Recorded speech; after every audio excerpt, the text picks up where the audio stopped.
Assalamualaikum dan selamat sejahtera khusus kepada Ketua Dewan Himpunan dan semua ahli jawatan kuasanya dan semua peserta yang hadir Konvensyen Dewan Himpunan. Lebih dahulu saya mengucap tahniah kerana Dewan Himpunan mengadakan kongres, mengadakan seminar konvensyen, merupakan sayap penting kepada PAS untuk melaksanakan perintah Allah Ta'ala dalam Al-Quran. Wa idza hakamtum bainan nasi an tahkumu bil adl. Apabila kamu memerintahkan dengan manusia, hendaklah memerintah dengan adil. Islam berkonsep adil pada seluruh manusia. Inilah mesej yang dibawa Nabi Muhammad SAW, yang diutuskan bukan sahaja kepada orang Islam, termasuk pada seluruh manusia.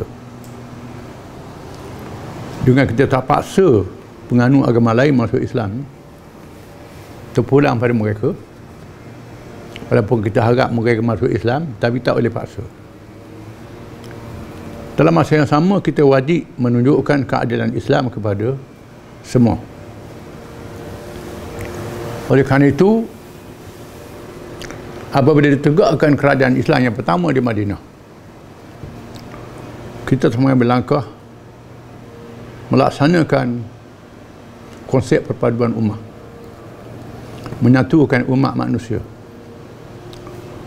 Bermula dengan mengajak orang menegakkan pemerintahan Islam, mengumpulkan orang Islam yang percaya pada Islam, tegakkan sebuah negara.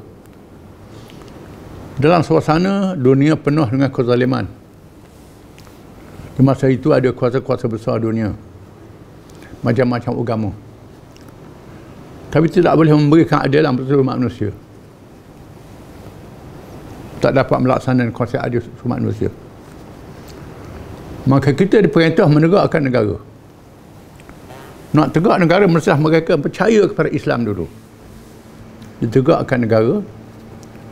Setelah mendapat kuasa, maka kita ajak orang bukan Islam yang bersedia untuk menyaksikan keadilan yang dirasai sebenarnya setelah mereka dilanda kezaliman, penindasan oleh pemerintah mereka sendiri.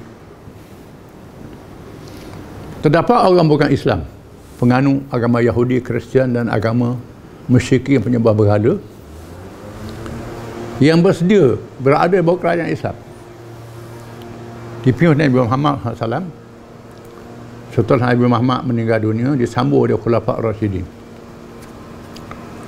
Apa yang berlaku? Pemerintah Islam menarik manusia semuanya, sehingga rakyat Parsi, Rom, termasuk rakyat India, rakyat Cina yang tidak menganut Islam, mereka mengalu-alukan kedatangan Islam, memerintah negara yang adil, tidak seperti kerajaan mereka sendiri. Dengan sebab itu, bila orang Islam memerintah, mereka terima. Dalam suasana orang bukan Islam majoriti, seperti Islam mula masuk di Parsi, mula masuk di Asia Tengah, termasuk mula masuk di India.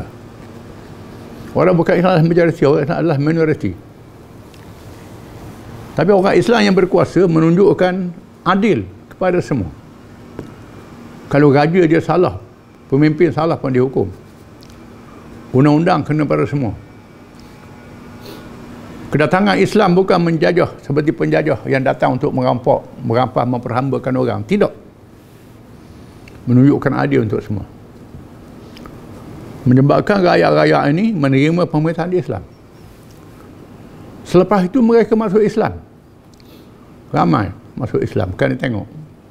Dan bukan semua masuk Islam. Ada yang tak masuk Islam. Dengan sebab itulah dalam negeri yang dikuasai oleh Islam, masih ada rumah-rumah ibadat bukan Islam. Di Mesir masih ada gereja yang dibina sebelum kedatangan Nabi Muhammad SAW. Di Syria masih ada gereja sebelum kedatangan Islam. Di era masih ada, sampai sekarang ni pun, rumah sembuh api oleh orang Majusi yang diamalkan oleh penganut agama, yang tak dipaksa mereka masuk Islam. Mereka sanggup berada berkaitan dengan Islam. Termasuklah ke negeri Asia Tengah. Di Asia Tengah. Ini kapital Islam yang sebenar. Namun kerajaan Islam mengalami zaman tua, zaman kelemahan, dijatuhkan. Penjajah berjaya menjatuhkan kerajaan Islam. Sebab orang Islam yang memerintah tak beramal dengan Islam di masa mutakhir. Tetapi ajaran Islam itu tak mati. Hari ini kita menyaksikan kegagalan ideologi komunis, kegagalan liberal kapitalisme, demokrasi barat. Berlaku masalah kemanusiaan di negara barat sendiri. Sudah tiba masanya Islam memperkenalkan diri balik kepada manusia. Dan sebab itu parti Islam sebelum PAS membawa Islam untuk diperkenalkan. Bukan sahaja sebagai satu agama, termasuk sebagai satu kepahaman politik memerintah negara kepada masyarakat majmuk. Maka kita menerima kedatangan saudara-saudara bukan Islam yang tidak ekstrim, yang ingin tahu, melihat sendiri apa yang kita buat. Walaupun kita buatnya tak sempurna di Kelantan, di Terengganu, di Kedah, kerana kita tidak mendapat kerajaan berdaulat yang sepenuhnya. Namun kita bukti sebahagian daripadanya. Dapat disaksikan bagaimana orang Islam yang kuat berpegang dengan agama boleh hidup harmoni dengan masyarakat bukan Islam yang lain.